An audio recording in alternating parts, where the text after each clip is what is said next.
বিশ্বকাপ শুরুর ঠিক আগ মুহূর্তে চোট পেয়ে স্কোয়াড থেকে ছিটকে গেছেন আর্জেন্টাইন ডিফেন্ডার লিওনার্দো বালের্দি, কিন্তু তার জায়গায় ডিফেন্ডার নয় বরং মিডফিল্ডার আসতে পারে।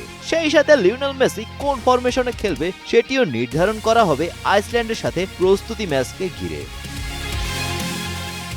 আইসল্যান্ডের বিপক্ষে ম্যাচের আগে সংবাদ সম্মেলনে স্কলানি সেই ইঙ্গিতই দিয়েছেন।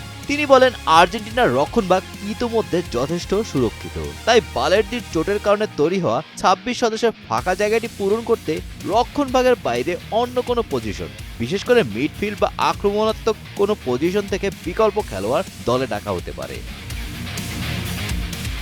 আইসল্যান্ডের বিপক্ষে হাই ভোল্টেজ ম্যাচের আগে সংবাদ সম্মেলনে এসে আর্জেন্টাইন ভক্তদের স্বস্তির খবর শোনালেন কোচ লিওনেল স্কলানি। দলের প্রাণভোমরা লিওনেল মেসি খেলা থেকে শুরু করে স্কোয়াডের বাকি সদস্যদের ফিটনেস ও ম্যাচের পরিকল্পনা নিয়ে খোলামেলা কথা বলেছেন তিনি।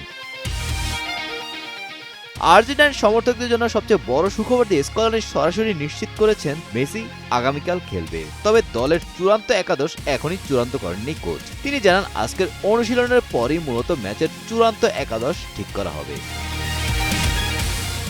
এদিকে স্কলানি জানান, হুলিয়ান আলভারেস এখন সুস্থ আছেন, তার গোড়ালিতে সামান্য অস্বস্তি থাকলেও সেটি ধীরে ধীরে চলে যাচ্ছে।